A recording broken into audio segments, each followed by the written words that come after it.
కాస్త ఓర్చలేనితనం. ఇక కథలోకి వెళ్దాం. ఒక గ్రామంలో బలభద్రుడు అనే పేద కాపు ఉండేవాడు. వాడికి చాలామంది పిల్లలు. బలభద్రుడు రోజు అడవికి వెళ్ళి కట్టెలు కొట్టి తెచ్చేవాడు. వాటిని అమ్మగా వచ్చిన చిల్లర డబ్బులతో పిల్లలకి ఇంత గంజి పోసి తను తన భార్య కూడా తాగుతూ ఉండేవాళ్ళు. బలభద్రుడు ఎంత కష్టపడినా ఒక్క పూట కూడా వాడి కుటుంబానికి కడుపు నిండా తిండి ఉండేదే కాదు. ఒకరోజు ఉదయం బలభద్రుడు గొడ్డలి భుజాన వేసుకొని అడవికి బయలుదేరాడు. దారిలో సన్నగా చినుకు ఆరంభమై వాడు అడవికి చేరే లోపుగా ధారాపాతంగా వాన కురవసాగింది. అదృష్టవశాత్తు అడవిలో వాడికొక పాడుబడిన చావడి కనిపించింది. వాడు అక్కడికి పరిగెత్తి చావడి కింద నిలబడి వాన ఎప్పుడు వస్తుందా అని చూడసాగాడు. కాని వాన ఎంతకీ తగ్గలేదు. ఎండు కట్టెలన్నీ తడిసిపోయి ఉంటాయి. తడి కట్టెలు తీసుకోకపోతే ఎవరూ కొనరు. ఈ పూట పిల్లలకు గంజి కూడా ప్రాప్తం లేదు అని అనుకుంటూ బలభద్రుడు చావడి చుట్టూ కలియజూశాడు. ఒక పక్కగా వాడికొక కొయ్య విగ్రహం కనపడింది. వాడు ఆశపడి దగ్గరికి వెళ్ళి చూస్తే అది ఒక అమ్మవారి విగ్రహంలాగా తోచింది. దాన్ని చూసి అమ్మవారి విగ్రహమైతేనేంటి, అయ్యగారి విగ్రహమైతేనేంటి, అది కొయ్య విగ్రహం. వానకు తడవలేదు. పేర్లు వేస్తే మోపెడు కట్టెలవుతుంది. అడివంతా గాలించిన ఇది తప్ప మరొక ఎండుకట్టె దొరికే అవకాశమే లేదు. ఈ కట్టెను పేర్లు చేసి తీసుకుపోతే 4 డబ్బులు గిడతాయి. తాను, భార్య, పిల్లలు ఈ పూటకు ఇంత గంజి కాచుకొని తాగొచ్చు. ఇలా ఈ విధంగా ఆలోచించుకున్నాడు బలభద్రుడు. గొడ్డలి ఎత్తి విగ్రహం నెత్తిన వెయ్యబోయాడు. అంతలో విగ్రహంలో నుంచి మాటలు వినిపించాయి. ఆహా, ఆగు! నన్ను తల పగలగొడతావట్రా దుర్మార్గురా! నేనెవరనుకుంటున్నావు? బలభద్రుడు వెంటనే గొడ్డలిని దించి విగ్రహానికి దండం పెట్టి, క్షమించు తల్లి, ఇందులో నువ్వు ఉన్నావనుకోలేదు. పూజా పునస్కారాలు లేని కొయ్యబొమ్మ అనుకున్నాను. కట్టెలు కొట్టుకుపోదామని వస్తే వానొచ్చింది. అడివంతా తడిసిపోయింది. ఇప్పుడు ఈ బొమ్మలోనేమో నువ్వుంటివి. ఇంకేముంది, మాకు పిల్లలకు ఈ పూట గంజి కూడా లేదు అన్నాడు ఎంతో వైరాగ్యంగా. ఒరేయ్, నీ బీదస్థితి నాకు అర్థమైంది. నాకు నీ మీద ఏమీ కోపం లేదు. బీదరికం ఇంతకన్నా కూడా ఘోరాలు చేయిస్తుంది. నువ్వు సుఖపడే పద్ధతి నేను చెబుతాను విను. నువ్వు ఇంటికి వెళ్ళి కొత్త కుండ తెచ్చి నా పేరు తలుచుకొని దాన్ని ఉత్త పొయ్యి మీద పెట్టు. వెంటనే అందులో నీకు, నీ కుటుంబానికి కావలసిన ఆహారమంతా తయారవుతుంది. ఈనాటి నుంచి తిండికి కొరత లేకుండా మీరు, మీ పిల్లలు హాయిగా ఉండండి అన్నది విగ్రహం. బలభద్రుడు తన చేతిలో ఉన్న గొడ్డలిని దూరంగా గిరాటేసి విగ్రహం కాళ్ల ముందు సాష్టాంగపడి లేచి వాన కూడా లక్ష్య పెట్టకుండా ఇంటికి బయలుదేరాడు. తన భర్త వట్టి చేతులతో ఇంటికి రావటం చూసి బలభద్రుడి భార్య ఆశ్చర్యపోతూ, కట్టెలు కొట్టుకురాలేదా? గొడ్డలి ఏమయ్యింది? ఈ పూట మనమంతా పస్తేనా అని ఆదుర్దాగా అడిగింది. ఇక మనకు కట్టెలతోనూ గొడ్డలితోనూ పనిలేదు. అమ్మవారు అనుగ్రహించింది అంటూ బలభద్రుడు భార్యకు అడవిలో జరిగిందంతా చెప్పాడు. బలభద్రుడి భార్య ఒక కొత్త కుండను తెచ్చి దానిపైన మూత ఒకటి పెట్టి వట్టి పొయ్యి మీద పెట్టి దించింది. మూత తీసి చూస్తే అందులో సమస్తమైన ఆహారాలు, పిండి వంటలు కూడా ఉన్నాయి.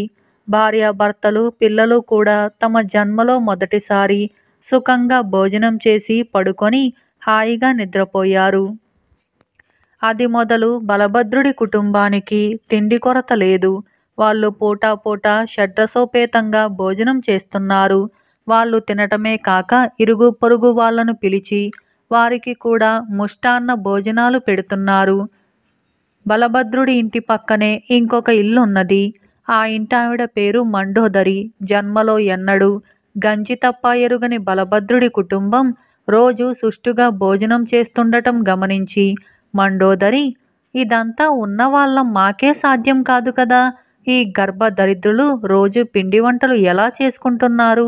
ఇంతలోనే వీళ్ళకింత సిరి ఎత్తుకోవటానికి కారణమేమిటి అని అనుకుంది. ఆవిడ బలభద్రుడి చిన్న కొడుకును పిలిచి, ఒరేయ్, మీ నాన్న అడవికి పోయి కట్టెలు తీసుకురావటం కూడా లేదు. ఈ వంట సరుకులన్నీ ఎట్లా వస్తున్నాయి రోజు మీ అమ్మ ఇంత పెద్ద పెద్ద వంటలు ఒంటరిగా ఎట్లా చేయగలుగుతుంది అని అడిగింది రహస్యంగా. బలభద్రుడి కొడుకు మండోదరితో నిజం చెప్పేశాడు. అడవిలో దేవత అనుగ్రహించి మాకు కుండలో అన్నీ ఇస్తుంది. మా అమ్మ వంట చేయదు, మా నాన్న సరుకులు తీసుకురాడు అంటూ వాడు అడవిలో జరిగిన వృత్తాంతమంతా చెప్పాడు. ఇది వినేసరికి మండోదరికి పట్టరాని అసూయ కలిగింది.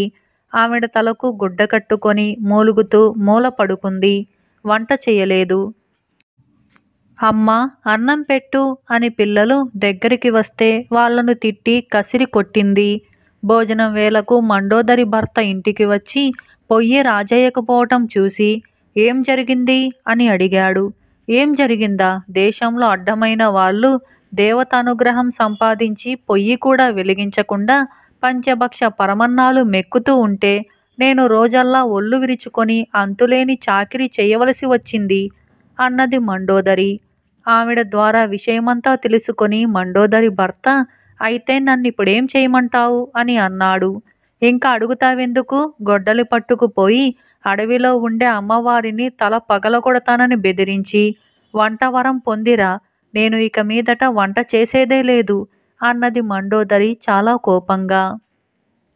దేవతలకు ఎక్కడైనా తల పగలగొడతారా అన్నాడు భర్త. నీకు కొంచెమైన జ్ఞానం లేదు. మొక్కితే వరమియ్యని దేవత మొట్టితే ఇస్తుంది అన్నది మండోదరి. తన భార్య చెప్పిన పథకం ప్రకారం చేయకపోతే తనకు శాంతి ఉండదని తెలిసి మండోదరి భర్త గొడ్డలి భుజాన వేసుకొని అడవికి వెళ్ళాడు. కొంచెం వెతికిన మీదట అతనికి అడవిలో చావిడి, అమ్మవారి కొయ్య విగ్రహము కనిపించాయి. మండోదరి భర్త అమ్మవారి విగ్రహాన్ని సమీపించి గొడ్డలి ఎత్తాడు. మరుక్షణం భూమి దద్దరిల్లింది. విగ్రహం నుంచి మెరుపులాంటి కాంతి వచ్చి అతని కళ్ళు గుడ్డిగా అయిపోయాయి. ఎవరో తన్నినట్లుగా అతను పడిపోయాడు. ఆ స్థితిలో అతనికి ఒక భీకరమైన కంఠస్వరం వినిపించింది. నీచుడా, నన్నే తల మీద కొడతావట్రా? ఎవరనుకున్నావు? ఈ మాటలు విని మండోదరి భర్త వణికిపోయాడు. అతని శరీరమంతా నుజ్జు నుజ్జైనట్టయి మంటలెత్తసాగింది. క్షమించు తల్లి, నేరక అపరాధం చేశాను. ఈ పని చేస్తేనే నువ్వు ఆ బలభద్రుడిపైన అనుగ్రహించావు. నాపై ఎందుకు ఆగ్రహించుతున్నావు అని అన్నాడతను. బలభద్రుడు గర్భదరిద్రుడు. నువ్వు దరిద్రుడివి కావే, నిన్నెందుకు క్షమించాలి అన్నది విగ్రహం. వాడు దరిద్రుడైతే నేను అజ్ఞానిని, క్షమించు తల్లి అంటూ మండోదరి భర్త బోర్లపడి ఏడ్చాడు. ఒక్క షరతు మీద నిన్ను ఈసారికి క్షమిస్తాను. నేను బలభద్రుడికి పాత్రలో అన్నీ వచ్చేటట్టుగా అనుగ్రహించాను, కానీ నెయ్యివ్వటం మరిచాను. పాపం వాళ్ళంతా నెయ్యిలేని కూడు తింటున్నారు. కనుక నువ్వు ఇంటికి వెళ్ళి రోజు వాళ్ళకి సేరు చొప్పున మంచి నెయ్యి ఇస్తూ ఉండు. అందుకు ఒప్పుకుంటే నిన్ను క్షమిస్తాను అన్నది అమ్మవారి విగ్రహం. నీ ఇష్టం తల్లి, నువ్వేం చేయమంటే అది చేస్తాను. నా మాటని నేను తప్పను. నన్ను క్షమించమ్మా అన్నాడు మండోదరి భర్త. అతని బాధలన్నీ తీసేసినట్టుగా పోయాయి. అతను ఇంటికి తిరిగి వచ్చి జరిగిందంతా భార్యకు చెప్పి, స్త్రీ బుద్ధి ప్రళయాంతకమని ఊరికే అన్నారా? ఇక నుంచి రోజు సేరు నెయ్యి బలభద్రుడి ఇంటికి పంపుతూ ఉండు అని అన్నాడు. చేసేది లేక మండోదరి భర్త చెప్పిన దానికి అంగీకరించి ఇష్టం లేకపోయినప్పటికీ ప్రతిరోజు బలభద్రుడి ఇంటికి సేరు నెయ్యిని పంపుతూ ఉండేది. ఇలా ఓర్చలేని తనం అనే ఈ కథ సమాప్తమైంది. అలాగే మరొక కథ నిజమైన మిత్రుడు. ఈ కథ బేతాళ కథ. ఇక కథలోకి వెళ్దాం. పట్టు వదలని విక్రమార్కుడు చెట్టు వద్దకు తిరిగి వెళ్ళి చెట్టుపై నుంచి శవాన్ని దించి భుజాన వేసుకొని ఎప్పటిలాగే మౌనంగా శ్మశానంకేసి నడవసాగాడు. అప్పుడు శవంలోని బేతాళుడు, రాజా, ఈ అర్ధరాత్రి వేళ అంతఃపురంలో హాయిగా నిద్రపోతూ ఉండవలసిన నీవు ఎన్నిసార్లు ప్రయత్నం విఫలమైన పట్టుదల వీడకపోవటాన్ని వివేకమనుకోవాలో మూర్ఖత్వం అనుకోవాలో తెలియటం లేదు. చాలామంది వ్యక్తులు తమ వర్తమాన స్థితిగతుల పట్ల అసంతృప్తులైన వాటి నుంచి బయటపడేటందుకు అవసరమైన శక్తి సామర్థ్యాలని తమకు ఏమాత్రమూ లేవని సహకరించక సాహసించక నిరాశలో కాలం వెళ్ళబుచ్చుకుంటారు. మరికొందరు సాహసించి కూడా తమ లక్ష్య సిద్ధికి సహాయపడే నిజమైన మిత్రులెవరో గుర్తించలేక తప్పటడుగులు వేస్తారు. నువ్వు కూడా ఇలాంటి వారి కోవకు చెందినవాడివేమో అన్న అనుమానం కలుగుతుంది. ఏది ఏమైనా నీకు కేవలం హెచ్చరికగానే కాక మార్గనిర్దేశకంగా కూడా ఉంటుందన్న నమ్మకంతో రామనాథుడు అనే అతడి కథ చెబుతాను. శ్రమ తెలియకుండా విను అంటూ ఇలా చెప్పసాగాడు. రామనాథుడనే ఒక చిన్న వ్యాపారి భార్య సీతకు పట్నవాసం చెయ్యాలని కోరిక. రామనాథుడికి చాలా విద్యలు వచ్చు. అతడు చక్కగా పాడతాడు, అందంగా చిత్రాలని గీస్తాడు. ఇలాంటి వ్యాపారానికి సంబంధించని సరదాలకు తోడు అతడికి మొహమాటం ఎక్కువ. ఊళ్ళో అందరూ బాగా తెలిసినవారు కావటం వల్ల దుకాణంలో కొన్న సరుకులకు ఇచ్చిన వాళ్ళు ఇచ్చినంత ఇస్తారు, లేనివాళ్ళు లేదు. అందువల్ల రామనాథుడికి భుక్తికి లోటు లేకపోయినా వ్యాపారం ఎటువంటి ఎదుగుబొదుగు లేకుండా అంతంత మాత్రంగా ఉంటుంది. పట్నంలో అయితే తెలిసిన వాళ్ళు తక్కువ కాబట్టి మొహమాటాలంటూ ఉండవు. అలాంటి చోట పాటకు చిత్రాలకు కూడా బాగా డబ్బు వస్తుంది. ఇలా చెప్పి భార్య పోరగా పోరగా చివరకు రామనాథుడు ఒప్పుకొని ఊళ్ళో తనకున్నవన్నీ అమ్మేసి ఒక 2 ఎడ్ల బండి మీద పట్నం బయలుదేరాడు. ఇలా కొంత దూరం వెళ్ళాక వాళ్ళ బండి ఇరుసు విరిగిపోయింది. బండి నడకలో తేడా కనిపెట్టిన బండివాడు భార్యాభర్తలను వెంటనే దిగమని ప్రమాదం నుంచి వాళ్ళను కాపాడాడు. ఇప్పుడేం చెయ్యాలా అని వాళ్ళు ఆలోచిస్తూ ఉండగా 2 ఎడ్ల బండి ఒకటి వారికెదురుగా వచ్చింది. బండివాడు ఆ బండిని ఆపి అందులోని వారిని సహాయం అడిగాడు. బండిలో నుంచి ఒక మీసాల వ్యక్తి దిగి, అడ్డమైన వాళ్ళందరికీ నేను సాయపడలేను, ఎరుగున్న వాళ్లకు మాత్రమే సాయం చేస్తాను. కాబట్టి నీకు నాకు పరిచయమైదైనా ఉందేమో చెప్పు అంటూ రామనాథుడి వద్దకు వచ్చాడు. రామనాథుడికి ఆ మనిషిని ఎక్కడో చూశాననిపించింది. ఇద్దరు పరస్పరం పరిచయాలు చేసుకుంటున్న వెంటనే ఒకరినొకరు కౌగిలించుకున్నారు. ఆ మీసాల వ్యక్తి రామనాథుడికి చిన్నతనంలో ప్రాణ స్నేహితుడైన సత్యానందుడు. ఇప్పుడతడు పట్నంలో ఉంటున్నాడు. సత్యానందుడు రామనాథుడి బండి మరమ్మత్తుకు సహాయపడపోవటమే కాక, నేనిప్పుడు అవసరమైన పని మీద వెళ్తున్నాను, నా ఇంటి వివరాలు చెబుతాను, మీరు నేను వచ్చే వరకు అక్కడే ఉండాలి. నేను తిరిగి రావటానికి 2 మాసాలు పట్టవచ్చు. అయినా మీరు వేరే చోట ఉండటానికి వీల్లేదు. నేను తిరిగి రాగానే మీకు స్థిరపడే ఏర్పాట్లు చూస్తాను అని చెప్పి ముందుకు వెళ్ళిపోయాడు. సీత ఎంతో సంతోషించి, ఇంత మంచి మిత్రుడు పట్నంలో ఉన్నట్టుగా నాకేనాడు చెప్పలేదేం అని భర్తని అడిగింది. నాకు 14 ఏళ్ళు వయసు వచ్చే వరకు సత్యానందుడు, ధనశేఖరుడు అనే వాళ్ళు నా ప్రాణ స్నేహితులు. నేను గీసే బొమ్మలు వాళ్ళకెంతో నచ్చేవి. నా చేత వాళ్ళు బొమ్మలు గీయించుకునేవారు, పాటలు పాడించుకునేవారు. పల్లెటూరి పొలాల గురించి నేను పాడే పాటలు వాళ్ళకెంతో ఇష్టం. తరువాత తల్లిదండ్రులు పల్లె విడిచి పెట్టడంతో సత్యానందుడు, ధనశేఖరుడు వెళ్ళిపోయారు. ఆ తరువాత సత్యానందుడిని ఇదే కలుసుకోవటం అన్నాడు రామనాథుడు. అయితే ధనశేఖరుడు కూడా పట్నంలోనే ఉన్నాడా అని అడిగింది సీత కుతూహలంగా. నువ్వు వినలేదా? ధనశేఖరుడి గురించి అడిగితే సత్యానందుడు అయిష్టంగా బదులిచ్చాడు. పెద్దయ్యాక ధనశేఖరుడు మాడిపోయాడని, వాడి గురించి వివరాలడగొద్దని అన్నాడు అని చెప్పాడు రామనాథుడు. తరువాత వాళ్ళు బండి 2 రోజులు ప్రయాణం చేశాక పట్నం పొలిమేర్లలోని ఒక ఇరుకు సందును చేరుకున్నది.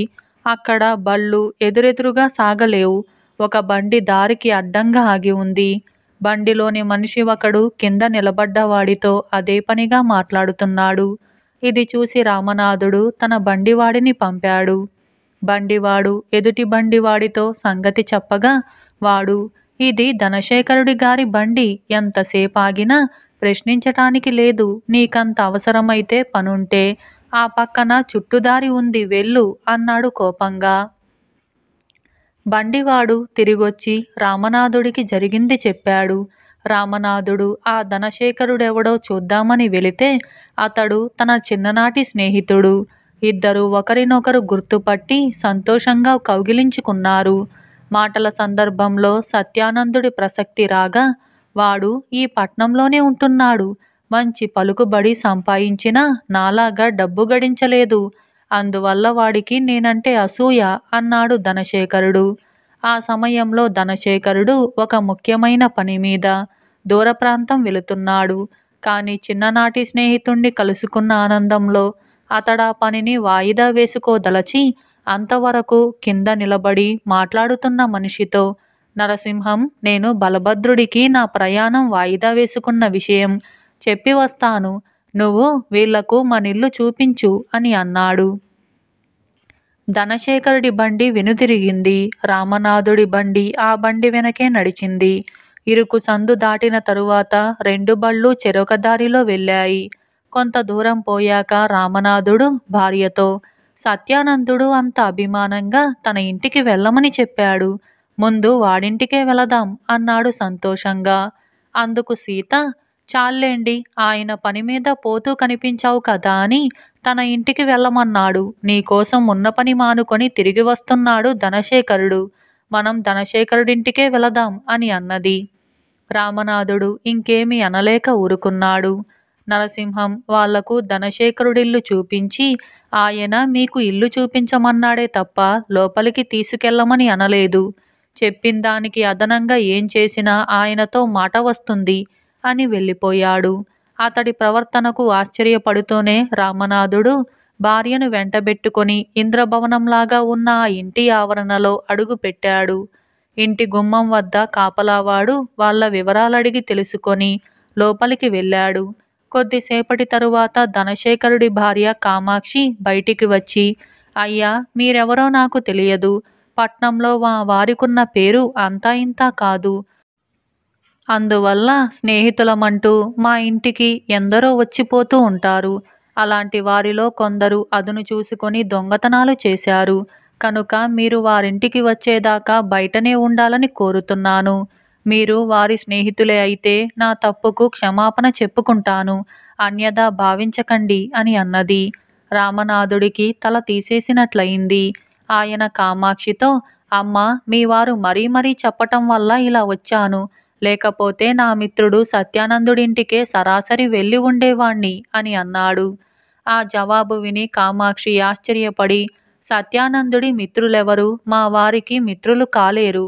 ఆ ఇంటి మీద కాకి, ఈ ఇంటి మీద కాకి వాలదని తెలియక మీరు అబద్ధం చెబుతున్నారని నాకు తోస్తుంది అని అన్నది. రామనాథుడు క్షణం కూడా ఆగకుండా భార్యను తీసుకొని బయటికొచ్చాడు. జరిగిన అవమానానికి భార్య కారణమని అతడన్నాడు. దానికి సీత చిరాగ్గా, చాల్లేండి, మీ స్నేహితులు మా మంచివాళ్ళు, నేను చెడ్డదాన్ని. పట్నంలో ఉన్నవాడి విషయమే ఇలా ఉంటే ఇక లేనివాడింటికి వెళితే ఇంకా ఎంత అవమానం పాలు కావలసొస్తుందో. పద, ఏ పూటకోళ్ళ ఇంట్లోనైనా ఉందాం అని అన్నది. రామనాథుడికి భార్య మాటలు సబబుగా తోచాయి.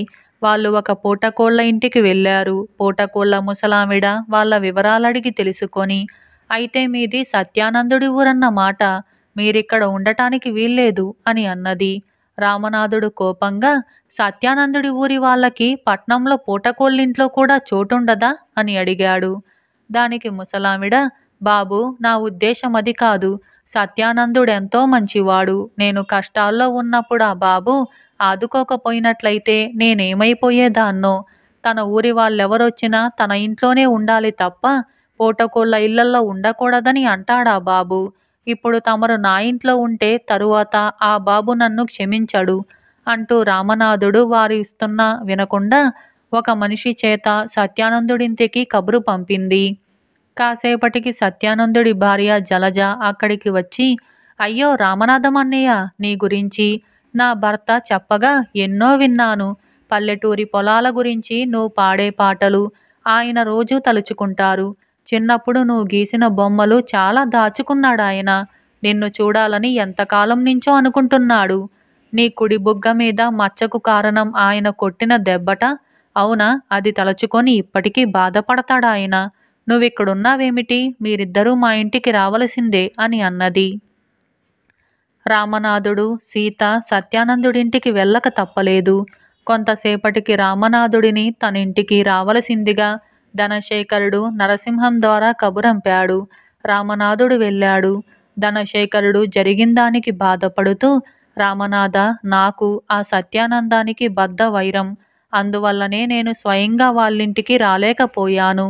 నేను బలభద్రుడింట్లో కాస్త ఎక్కువసేపే ఉండిపోవలసి వచ్చింది. చాలా అవసరమైన పని వాయిదా వేయవలసి వచ్చింది కదా. నేను ఇంటికి వచ్చాక జరిగింది తెలిసింది.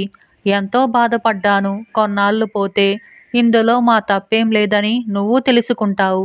పట్నం పరిస్థితులు అలాగున్నాయి.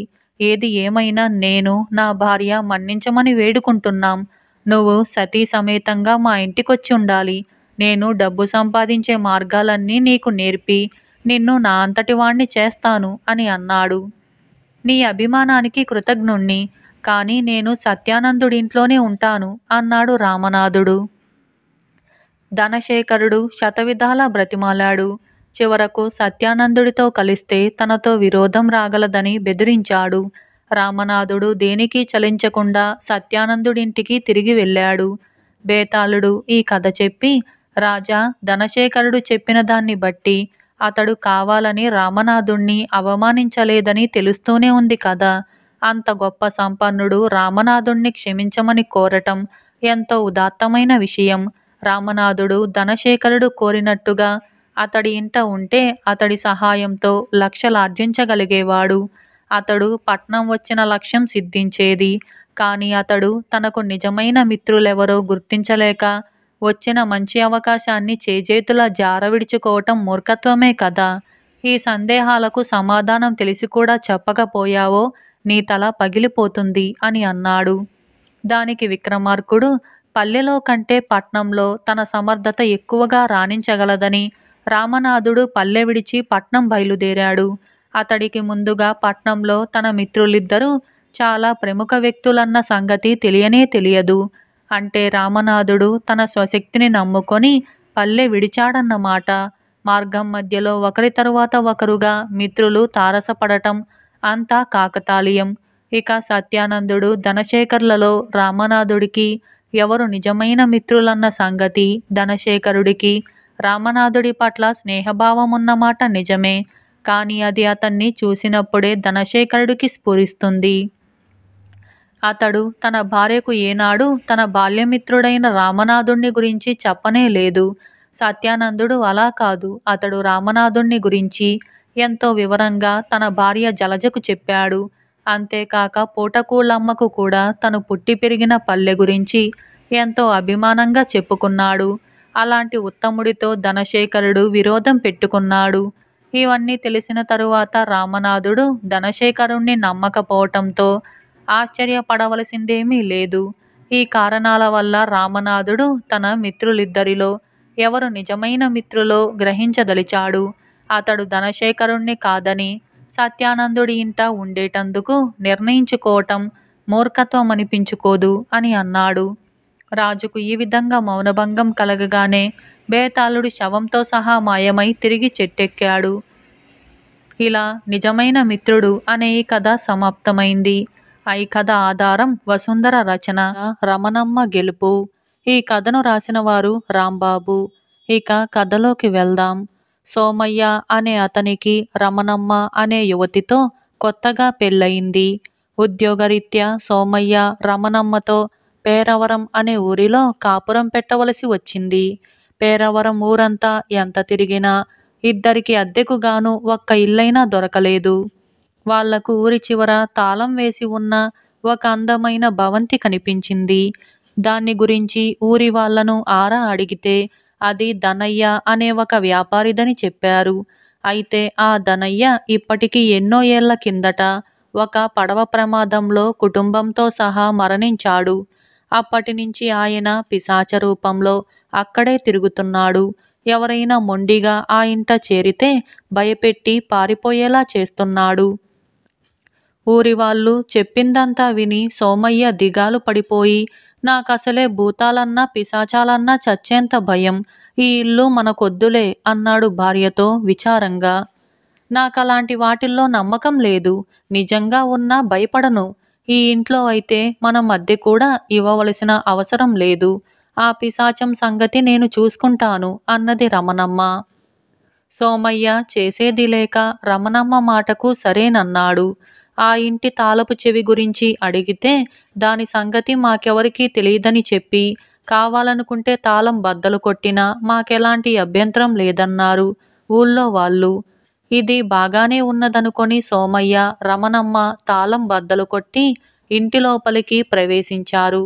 అక్కడి పరిస్థితి చూసి వాళ్లకు చాలా ఆశ్చర్యం కలిగింది. ఇంట్లో ఎక్కడా మచ్చుకు బూజు కనపడలేదు. పైగా ప్రతి గది అందంగా, శుభ్రంగా ఉండి ఎక్కడి సామాన్లక్కడ చక్కగా సర్దిపెట్టి ఉన్నాయి. అలాగే అంతేకాక ఒక గదిలో మంచం, దానిమీద కొత్తగా పరిచినట్టున్న దుప్పటి వాళ్ళ కంటబడింది.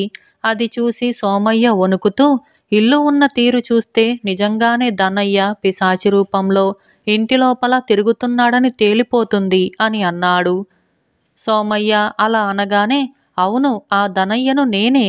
ఎంతో డబ్బు పోసి చాలా అందంగా కట్టుకున్న ఈ భవంతి మీద మమకారం తీరక నేను పిశాచ రూపంలో దీన్ని కనిపెట్టుకుని తిరుగుతున్నాను అంటూ పిశాచ రూపంలో ఉన్న దనయ్య వాళ్ళ ముందు ప్రత్యక్షమై, మీరు ఇంటిలో ఉండటానికి నాకు ఎటువంటి అభ్యంతరమూ లేదు. కానీ ఇంటిని మాత్రం ఇప్పుడెలా ఉందో అలా శుభ్రంగా, అందంగా ఉంచాలి. అలా ఉంచకపోతే మిమ్మల్ని పట్టి పీడిస్తాను, జాగ్రత్త అని అన్నాడు. పిశాచాన్ని చూసి భయపడిపోయిన సోమయ్య భుజం తట్టిన రమణమ్మ పిశాచంతో, అదంతా సరే, ఇంతకు నువ్విక్కడ ఏ గదిలో ఉంటున్నావు అని అడిగింది.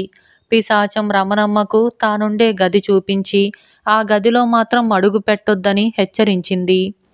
ఆ విధంగా పిశాచం ఇంట కొత్త కాపురం ప్రారంభించిన రమణమ్మ మొదటి రోజునే పెరటి దొడ్లో ఒక మూలగా చెత్తాచెదారం పారేసి వారం రోజులు గడిచే లోపల ఒక పెద్ద చెత్తకుప్ప తయారు చేసింది.